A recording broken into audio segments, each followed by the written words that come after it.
give us the information that's necessary for our understanding and enhancement. I want to thank God for State Representative Doreen Carter, who reached out to me about 3 or 4 weeks ago and made sure that this information was available to her constituency. She is the representative to District 92 here in the state of Georgia. Let's give God praise for her as she comes now to share with us to introduce our panel. Thank you, Pastor Lee. Let's praise God for our pastor. I mentioned it to him, and he said, absolutely, I want to ensure that our congregation, that our community has this information.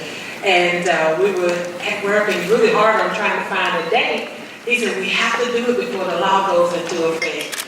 And so we're here on a Wednesday night, on our Holy Night for Bible study. So we're going to learn some new information from the law.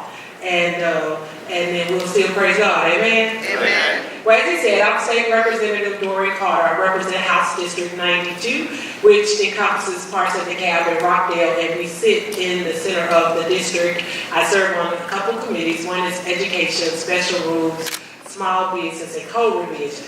I had the honor of serving on the committee, the Distracted Drivers Study Committee, and that we came up with this bill, and I thought it was funny that I opened an email that had the appointees for this committee, and as always, I opened the emails, I looked to see whose name is on it, and then I closed the email.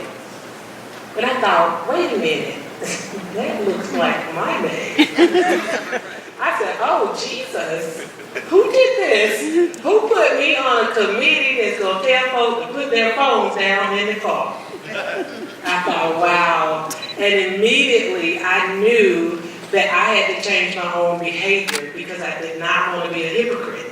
So in our first meeting, we were in Albany, Georgia. This is the truth. So I'm telling you tonight, we can do it. I live in Lithonia. I drove from Lithonia, Georgia to Albany, Warner Robins, and I did not touch my phone.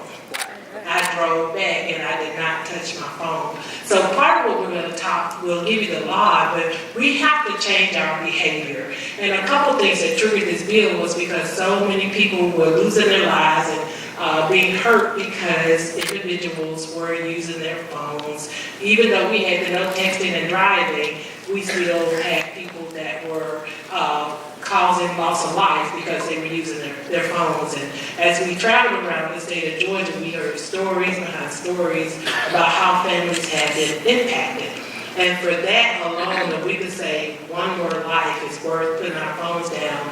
And for me, it's causing me to slow down because I use my car as my office. That's how I caught up with phone calls and get in touch with people. So now, before I leave the driveway, I set my GPS, I set my music, and then I pull off. So we have, so I wanted to share that with you. So we have 3 people with us this evening.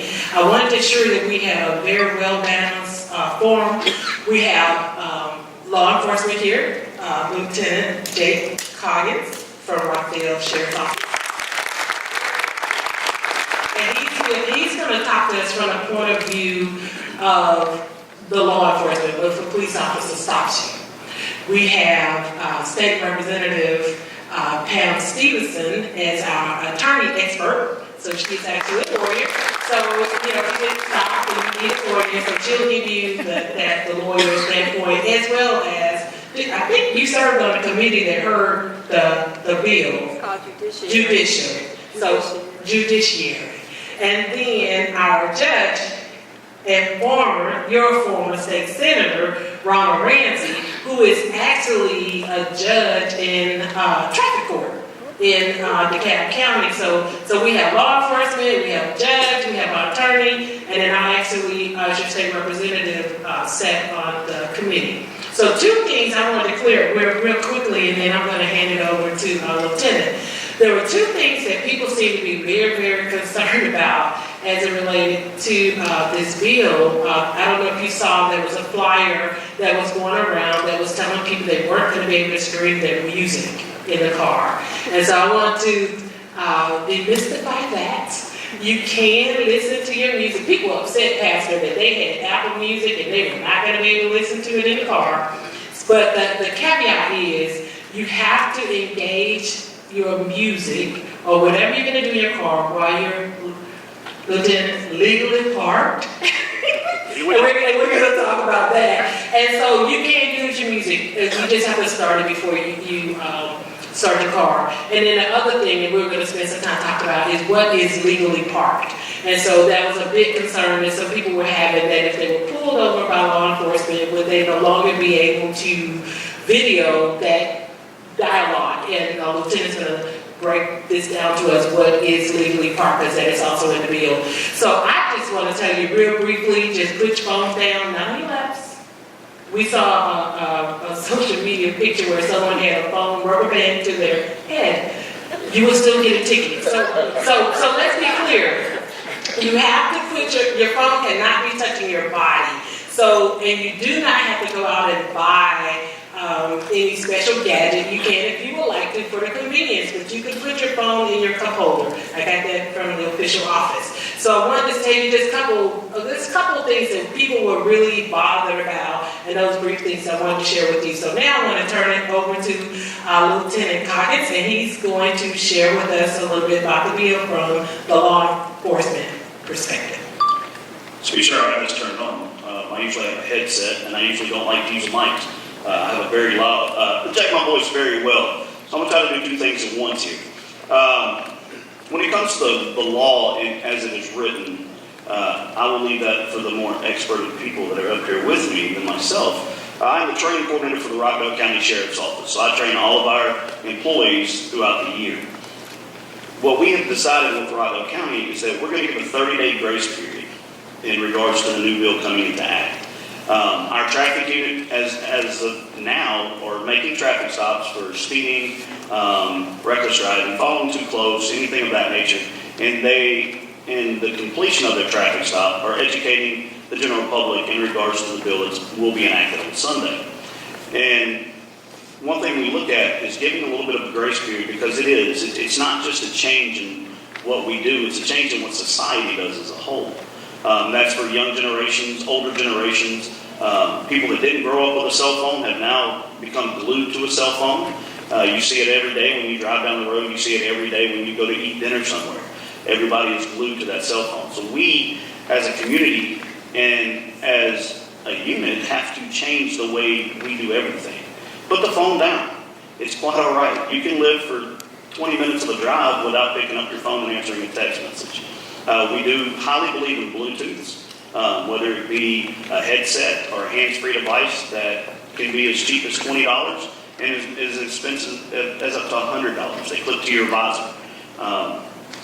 The law actually states that you can utilize any of those hands-free devices, or if you have a smartphone, like a smartwatch, Apple Watch, or one of the Android versions, you can still utilize that.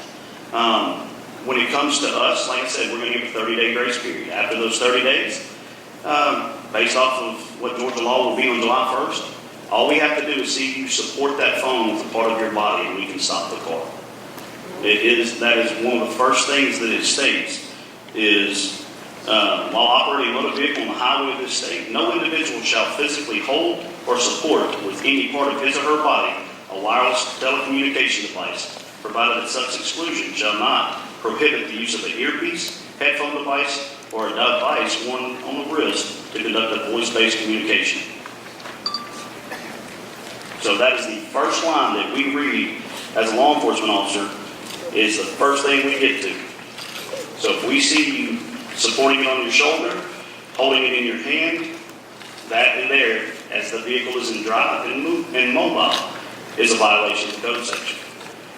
This took place and took over, if I'm not mistaken, the distracted driver law with text messaging. They did away with that completely, and this is nothing more than the put your phone down, leave it alone.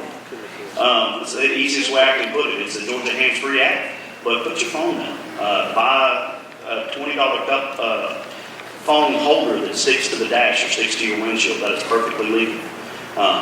Just don't touch it. Let it go. For whatever time frame you're in the vehicle, let it go. One of the other things that I always get asked is about, I've been asked already this evening and twice today, what are the points that are associated with this? Well, I will tell you this. The first offense is 1 point on your driver's license. The second offense is 2 points on your driver's license. The third and any following offense is 3 points on your driver's license. Some of you are sitting out there going, well, that's a lot of points. Well, this is a very serious topic. So we are taking it as a whole to heart. And then people always ask about the fines. The first fine, the found guilty, is $50. Then it goes up by $50 from there to $100 and to $150 for the third and subsequent. So put them down. I mean, it's just that simple. Put them down. And as a community, we have to do that. I find myself all the time, and I agree completely. I have to change what I do with my phone. And I have to put it down because I'm in my truck constantly at work. I'm traveling, training. Put it down. And we'll go further in the law. Now, when it comes to parked vehicles, we had to turn around and ask this and take a look at it because the actual Georgia code is very lengthy. And it states here in the official code of Georgia is that except when necessary to avoid conflict with other traffic or in compliance with law enforcement directions of a police officer or official traffic control device, no person shall stop, stand, or park a vehicle on the roadway side of any stopped or parked at the edge of the curb or street, on the sidewalk, within an intersection, on a crosswalk, between the safety zone and the adjacent curb, or within 30 feet of points on the curb immediately opposite the ends of the safety zone, unless a different length is indicated by signs and markings, along or opposite any street, excavation, or obstruction when stopping, standing, or parking. And I'm going to cut out some of the long-term jargon and go with the simple stuff.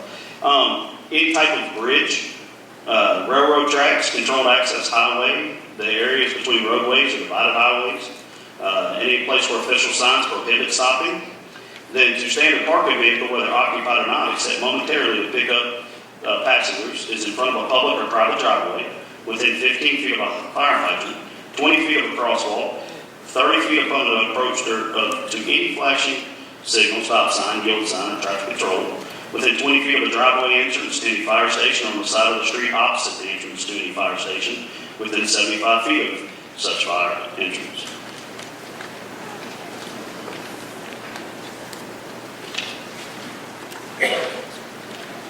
Or any place where any official signs prohibit standing. And then a parked vehicle, whether occupied or not, except temporarily on purpose to while engaged loading or unloading. And that's very short. Within 50 feet of the nearest railroad crossing at any place where official signs prohibit parking.